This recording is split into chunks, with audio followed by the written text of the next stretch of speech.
পিসি ভাইপো দৌড়চ্ছে কংগ্রেসে ঢোকার জন্য, সেখান থেকেও লাথি খেয়েছে। আপনি বলছেন আঞ্চলিক দল আঞ্চলিক দল। আগে বুলেট প্রুফ গাড়িতে চড়তো, এখন ওটা হচ্ছে ডিম প্রুফ গাড়ি।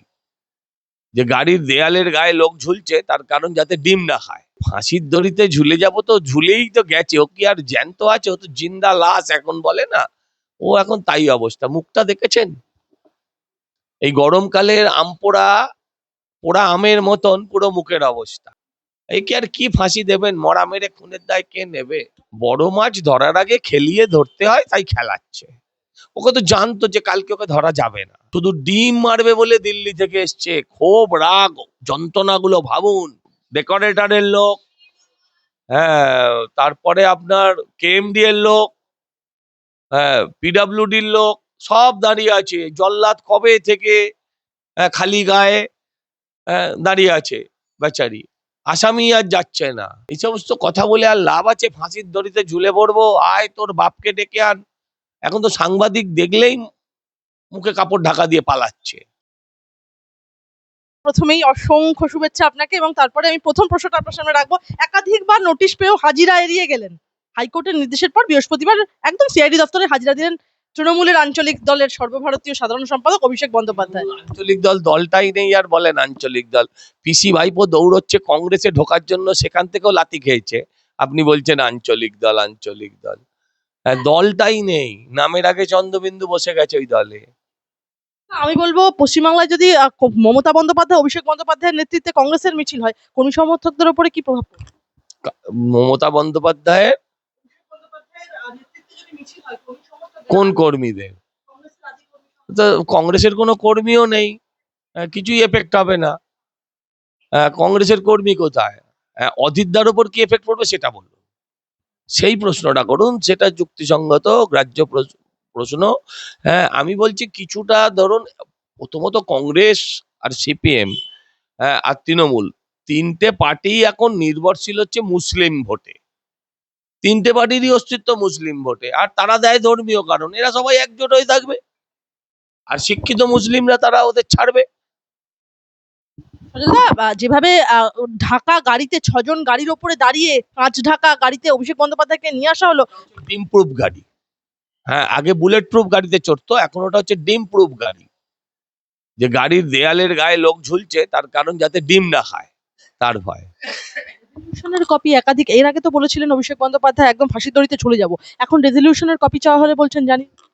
আরে ফাঁসির দড়িতে ঝুলে যাব তো ঝুলেই তো গেছে, ও কি আর জ্যান্ত আছে? ও তো জিন্দা লাশ এখন বলে না, ও এখন তাই অবস্থা। মুখটা দেখেছেন? এই গরমকালের পোড়া আমের মতন পুরো মুখের অবস্থা। হ্যাঁ, কানের পাশে দুটো আম পাতা ঝুলিয়ে দিলে ল্যাংড়া আম দেখে মনে হবে। কিরম হিরোর মতন ঘুরতো এই ছেলেটা। একে আর কি ফাঁসি দেবেন? মরা মেরে খুনের দায় কে নেবে? ওই চুরি, কয়লা থেকে চাকরি, গরু থেকে আবগারি, আজীবন গারদে কাটবে কি ভাইপোর ভয়ের চোটে ঘেমে? বাকি জীবন গাড়োদে, বেরোতে পারবে না। বড় মাছ ধরার আগে খেলিয়ে ধরতে হয়, তাই খেলাচ্ছে। ওকে তো জানতো যে কালকে ওকে ধরা যাবে না, কারণ ওর ওপর হাইকোর্টের এটা ছিল, কি বলে, রক্ষা কবচ ছিল। কিন্তু আমার প্রশ্ন হচ্ছে, আরেকটা কেস হবে, সেই কেসে ধরা হবে। কেসের তো শেষ নাই, কেসের কি শেষ আছে? বন্দ্যোপাধ্যায় এতদিন দলকে ডিফেন্ড করে এসেছেন, এখন বলছেন ভাইপোকে সরান, না হলে আমাকে। ড্রামাবাজি দেখছে। সায়নীও পালিয়ে গেল। হ্যাঁ, তো ও থেকে কি করবে? ও তো নিজের ভালো পাগলেও বোঝে, বাপ তারপর ছেলে বউ সংসার তারা বোঝায়। হ্যাঁ, ও ওই সমস্ত লয়ালটি ফয়ালটি ও সব তখন ধপে গল্প। এর আগে মাতাল বলেছিল, তখন ইজ্জতে লাগেনি, তখন ছাড়িনি। এর আগে মাতাল বলেছিল, কুশপুত্তলিকা দাহ করেছিল, তখন ইজ্জতে লাগেনি, গায়েও ফসকা পড়েনি। এখন ও বুঝতে পেরেছে, ও যদি না ছাড়ে ওকে নিয়েও পার্লামেন্টে কিত কিত কিত কিত খেলবে। ডিম ছোড়ার জন্য দিল্লি থেকে এলেন উদিতা দাস, কি বলবেন? একটা ডিমের দাম কত? 15-20 হাজার টাকার ডিমের দাম। শুধু ডিম মারবে বলে দিল্লি থেকে এসছে। ক্ষোভ রাগ যন্ত্রণাগুলো ভাবুন। বলছে আমি ডিম মারতে এসছি। ভাবুন মানুষের রাগ ক্ষোভ কোথায়। বন্দ্যোপাধ্যায়ের অবস্থা কি আজকে এমন হলো যে জাতীয় রাজনীতিতে টিকে থাকার জন্য তাকে সেই কংগ্রেসের আশ্রয় নিতে হচ্ছে, যাকে রাজনীতিতে টেকার জন্য উনি কংগ্রেসের আশ্রয় নেননি। উনি প্রাসঙ্গিক হয়ে বেঁচে থাকতে যাতে বাড়ি থেকে বেরোলে দুটো লোক থাকে, ওনার কাঁধে যাতে একটা ঝান্ডা থাকে। ওনার কাঁধে তো এখন কোনো ঝান্ডাই নেই, ওনার কাঁধে তো এখন ঝান্ডাই নেই। হ্যাঁ, ওনার সঙ্গে একটা রাজনৈতিক দলের একটা চিহ্ন তো থাকতে হবে, একটা রাজনৈতিক ব্যক্তিত্ব, সেটাই নেই। ওর নিজের দলই হাইজ্যাকড হয়ে গেছে। তো সজলদা, তৃণমূল সাংসদদের সই প্রকাশ্যে 19 জনের মধ্যে দেব, সায়নী, রচনারা নতুন ব্লক করতে চেয়ে স্পিকারকে চিঠি লিখছেন। বিজেপি কি সায়নী ঘোষকে নেবেন, যিনি শিবলিঙ্গের প্রতি? সায়নী ঘোষকে নেওয়ার প্রশ্ন না, ওরা নিজেরা ডিফারেন্ট ব্লক খুলবে, ওরা নিজেরা ডিফারেন্ট ব্লক করবে। বিজেপিকে নেওয়ার তো বিজেপিতে নেওয়ার তো কথা আসেনি। সদস্যরা বলছিলেন এনডিএ জোটের শরিক। এনডিএ জোটে শরিক কেউ হতে পারে, এনডিএ জোটে শরিক হওয়া আর বিজেপি করা দুটো এক। নিবেদিত প্রাণ কর্মীদের কাছে কি বার্তা? বার্তাটাকে দলেরও পরিষ্কার করতে হবে, দলেরও পরিষ্কার করতে হবে যে তারা চায়টা কি, এটাও ঘটনা। দুটো প্রশ্ন। জুন মালিয়া আপনাদের ডিজে বাজাবে বলেছিলেন, তারা এখন সুর বদলেছে বিজেপির কাছে।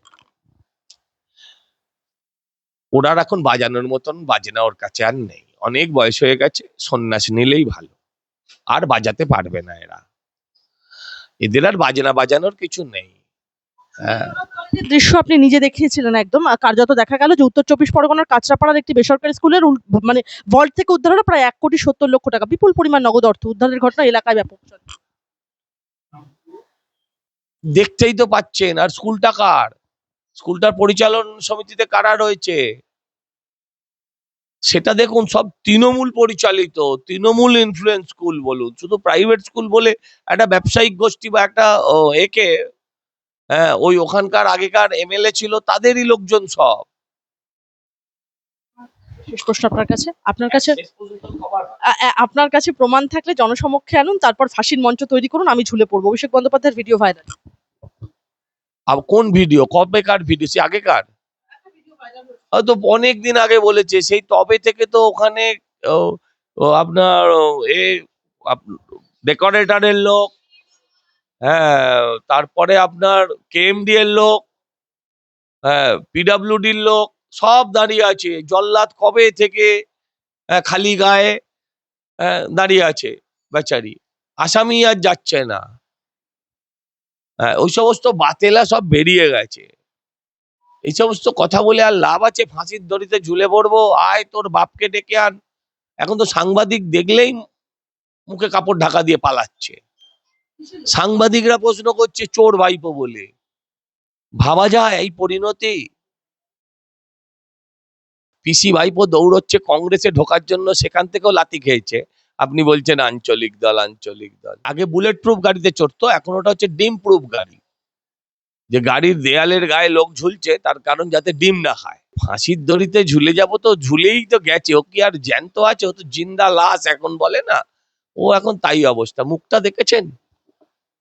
এই গরমকালের পোড়া আমের মতন পুরো মুখের অবস্থা। একে আর কি ফাঁসি দেবেন? মরা মেরে খুনের দায় কে নেবে? বড় মাছ ধরার আগে খেলিয়ে ধরতে হয়, তাই খেলাচ্ছে। ওকে তো জানতো যে কালকে ওকে ধরা যাবে না, শুধু ডিম মারবে বলে দিল্লি থেকে এসছে। ক্ষোভ, রাগ, যন্ত্রণাগুলো ভাবুন। ডেকোরেটরের লোক, হ্যাঁ, তারপরে আপনার কেএমডি এর লোক, হ্যাঁ, পিডব্লিউডির লোক সব দাঁড়িয়ে আছে। জল্লাদ কবে থেকে খালি গায়ে দাঁড়িয়ে আছে বেচারি, আসামি আর যাচ্ছে না। এই সমস্ত কথা বলে আর লাভ আছে? ফাঁসির দড়িতে ঝুলে পড়বো, আয় তোর বাপকে ডেকে আন। এখন তো সাংবাদিক দেখলেই মুখে কাপড় ঢাকা দিয়ে পালাচ্ছে।